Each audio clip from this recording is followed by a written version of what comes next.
ఇక్కడ వేదికని అలంకరించిన హిందూ బంధువులందరికీ, ఇక్కడ వచ్చేసిన హిందూ బంధువులందరికీ హృదయపూర్వక నా నమస్కారములు. ఈ హిందూ ధర్మ సమ్మేళన అంటే మన భారతదేశంలో ముఖ్యంగా జై శ్రీరామ్ అనే నామాన్ని ఉత్తరిస్తున్నాం. జై శ్రీరామ్, జై జై శ్రీరామ్. మనం హిందువులుగా ఈ భారత భూమి మీద మనము జన్మించామంటే ఎన్నో జన్మల పుణ్య కార్యక్రమాలు, మహామహనీయులు మన భారతదేశంలో శ్రీరాముడు, శ్రీకృష్ణుడు, మహామహనీయులు ఎంతో మంది ఈ భరత భూమిలో జన్మించారు. ఇలాంటి భరత భూమిని మనము హిందువులందరూ బంధువులుగా అయి మనం కాపాడుకుందాం. ఇలాంటి మన పుణ్యభూమిని, మన భరత భూమిని మనం ముఖ్యంగా కాపాడుకోవాలని హిందువులు అందరూ బంధువులుగా ఉండాలని కోరుతున్నాను. ప్రతి ఒక్కరూ మన భారతదేశంలో ఎన్నో పుణ్యభూములు, నదులు, సముద్రాలు, దేవాది దేవతలు, ముక్కోటి దేవతలుగా వెలిసిన దేవతలు ఏరు కోరి మన భరత భూమిని, మన భారతదేశాన్ని కోరుకొని దేవుళ్ళే మన భారతదేశాన్ని సృష్టించుకున్నారు. అంటే ఎంతో గొప్ప భూమి, ఎంతో గొప్ప గడ్డ. ఇలాంటి భరత భూమిని మనం కాపాడుకోవాలని హిందువులుగా మనం ఈరోజు ఇక్కడ రుద్రంపేట పంచాయతీలో చైతన్య స్కూల్ గ్రౌండ్ లో మనం ఈ సభని ఏర్పాటు చేసుకున్నాం. ఇక్కడికి పెద్దలు వచ్చారు. చిరంజీవి రెడ్డి గారు, పార్వతి మేడం గారు, విశ్వేశ్వర రెడ్డి గారు, కాల్చు దూలెప్ప గారు, ఈ పెద్దలందరూ హిందువులు మనం ఐక్యతతో ఉండాలని, మనం కులం మన గడప లోపలే, బయటికి వచ్చిన తర్వాత మనమంతా హిందువులమే. కులం మన గడప లోపల మాత్రమే కులాన్ని మనం ఇచ్చేసుకున్నాం. బయటికి వచ్చిన తర్వాత హిందువులందరూ ఒకటే, ఏ కులము ఏ మతము కాదు, హిందువులందరూ ఒకటే.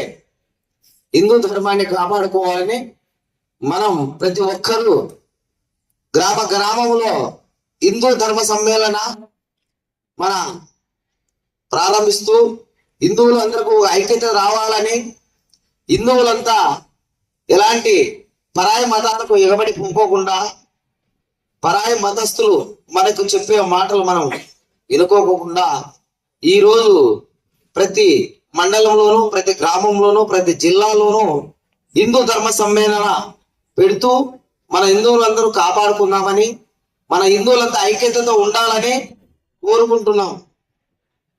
మనమంతా ఒక్కటే, హిందువులందరూ ఒక్కటే అనే నామాన్ని ఉత్తరిస్తూ మనం ప్రతి ఒక్కరూ హిందూ బంధువులుగా ఉండాలని, మనకు ఈ భారత భూమిలో ఎంతో మహామహనీయులు, సాధులు, సత్పురుషులు, యోగులు, సిద్ధులు, మునులు నివసించే భూమి.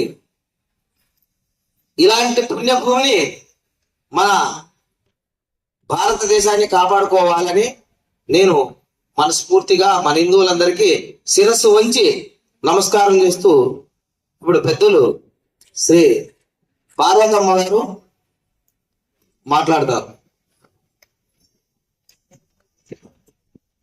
మరో మహిళా వక్త గారు పార్వతి గారు ప్రసంగం ఉంటుంది. ఓకే, అందరికీ ఇక్కడికి విచ్చేసిన హిందూ బంధువులకు, పైన ఉన్న ఆత్మీయులకు, పిల్లలకు, ప్రతి ఒక్కరికి నా యొక్క నమస్సుమాంజలి. ఒకసారి గట్టిగా అందరూ జై శ్రీరామ్ అనండి. జై శ్రీరామ్, జై శ్రీరామ్. Yes. మనము అయోధ్యకి వినిపించాలి రామునికి. మనం ఇక్కడిక్కడే మాట్లాడుకోవడం కాదు, మన అయోధ్య రాముడికి వినిపించి మనకు సకల ఆశీస్సులు మనకు అందివ్వాలని కోరుకుంటూ ఈ కార్యక్రమం స్టార్ట్ చేద్దాము. ఇక్కడ 2 విషయాలే ఎక్కువ చెప్తాను నేను. మన చిన్న బిడ్డలు వచ్చారు, ప్రతి ఒక్కరు మనం కోరుకోవాల్సింది తల్లిదండ్రులు ఏమంటే వాళ్ళ దగ్గర నుంచి ఒక మంచి వాక్యాలు, వాళ్లకు సనాతన ధర్మం గురించి అంటే పెద్ద పెద్ద వాక్యాలు చెప్తారేమో వీళ్ళు అనుకుంటారు. అట్లా కాకోకుండా మనకు భగవద్గీత ఇచ్చారు. భగవద్గీతలో ఎవరెవరు ఏ పద్యాలు నేర్పిస్తున్నారు, అసలు నేర్పిస్తున్నారా లేదా, మన ఇంట్లో భగవద్గీత అనే కార్యం అనేది మన దగ్గర ఉందా లేదా, ఇవి తెలుసుకోవాలి పిల్లలంతా. మీరు టీవీని చూస్తుంటారు, పిల్లలు ముఖ్యంగా మీకే చెప్పాల్సింది. టీవీల్లో చిన్న చిన్న బిడ్డలు శ్లోకాలు నేర్చుకొని రికార్డ్స్ కి ఎక్కారనమాట. మనం ఎక్కడి నుంచి స్టార్ట్ అవుతాం? మన ఇంటి దగ్గర నుంచి పూజ గదిలో మన అమ్మ పూజ చేస్తూనే మీ అందరికి జై శ్రీరామో లేదా ఒక మంచి కీర్తన చెప్పించడమో, లేదు ఒక మంచి పద్యం చెప్పించడం, ఒక శ్లోకం చెప్పించడం, ఇవన్నీ చేస్తేనే మన పిల్లలు మనది ఇది హిందూ ధర్మము అని అనుకుంటారు. దాంతో పాటుగా నామధారణ, బొట్టు పెట్టుకోవాలి. పిల్లలందరూ పెట్టుకుంటారా?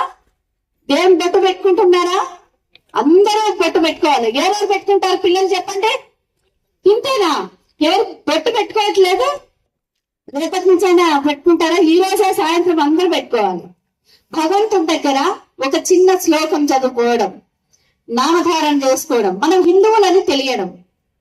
ఒకప్పుడు తురుష్కులు మన దేశానికి వచ్చి గుళ్ళను ధ్వంసం చేశారు. తెలుసా మీకు చరిత్ర? గుళ్ళను ధ్వంసం చేయగలిగారు, విగ్రహాలను ధ్వంసం చేశారు. కానీ అవన్నీ మనము పునర్నిర్మించుకున్నాం.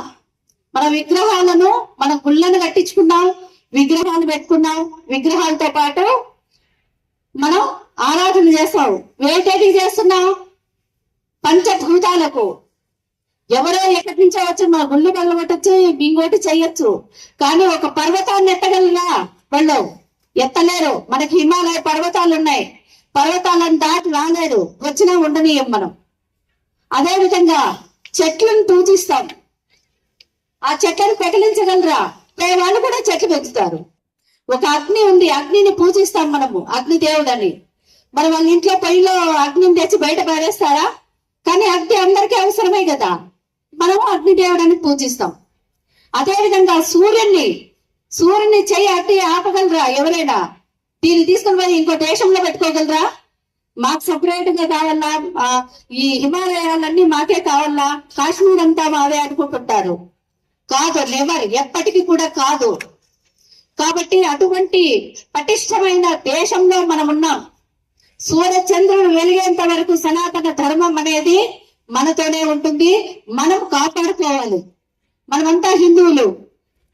ఒక చిన్న బిడ్డకు 2 ఏళ్ల డోర్ తిరగని పిల్లలకు కూడా ముస్లింస్ ఏం చేస్తారు? కుర్తా పైజామా వేయించి టోపీలు పెట్టి వాళ్ళు ఖురాన్ చదవడానికి మద్రసాలకు పంపుతారు. మన పిల్లల్ని కొంచెం అట్లా టెంపుల్ కూడా పంపారు. మన వాళ్ళు టెంపుల్ కూడా తీసుకుపోరు. మేము గుడి కట్టించాం, మా గుడికి 10 మంది కూడా ఆడవాళ్ళు రారు. ఏం చేస్తారు ఇంట్లో? ముసలి రారు. వాళ్ళకు సీరియల్లే కావాలా? అందరికి సీరియల్స్, టీవీలు ఉంటే మొగుడు పిల్లలు ఎవరు అక్కర్లేదు, మా జీవితమే ఆ సీరియల్కే అంకితం. వాళ్ళు చెప్తా ఉంటారు ఇనప రేకులు, సున్ని పిండిలు, అవి ఇవి అని వస్తూ ఉంటాయి. నేను నిజంగా చెప్తున్నా, స్టేజ్ పైన పెద్దలు ఎదురుగా నేను టీవీ అనేది చూడం. ఉంది మా ఇంట్లో టీవీ, చూడం. ఎందుకంటే నేను ఉద్యోగం చేస్తాను కాబట్టి చూసే టైం ఉండదు. అయినా చూడటానికి నేను ఇష్టపడను. ఇంకొకటి, నేను ఇంతవరకు ఒక సీరియల్ కూడా చూడలేదు, ఒక్క సీరియల్ కూడా చూడలేదు. కాబట్టి ఇవన్నీ కూడా ఎందుకు చెప్పాల్సి వస్తుందంటే, మన బిడ్డల్ని ప్రతిరోజు దగ్గరలో ఉంటే ఒక రామాలయమో, శివాలయమో, ఏ ఆలయం ఉంటే అక్కడికి పంపించండి అమ్మా. మీరు వెళ్తూ తీసుకెళ్ళండి. జీవిత పరమార్థం అంతా టీవీల ముందర నిలబడితే కుదరదు. సనాతన ధర్మం అంటే ఏంటో నేర్పించండి పిల్లలకు. అదే ఆ చిన్న బిడ్డలు ఖురాన్ చదివేకపోతారు. వాళ్ళు మన గుళ్ళు పగలగొట్టారు, అన్ని పగలగొట్టినా ఏం చేసే వాళ్ళందరినీ మన వాళ్ళే అనుకుంటున్నాం. మనది సనాతన ధర్మం కాబట్టి వాళ్ళందరూ మనతోటి బ్రదర్స్ అండ్ సిస్టర్స్ అనుకుంటాడు. అదే విధంగా ఇంకొకరు ఉన్నారు, వాళ్ళు ఎట్లాంటి వాళ్ళంటే ఎవరు దొరికినా వాళ్ళు పట్టుకొని పోతారు. ఒక గొర్రె ఏం చేస్తుంది, ఒక గొర్రె ముందుకెళ్తుంది ఇట్లా, మిగతా గొర్రెలన్నీ దాని జాడలోనే నడుస్తాయి.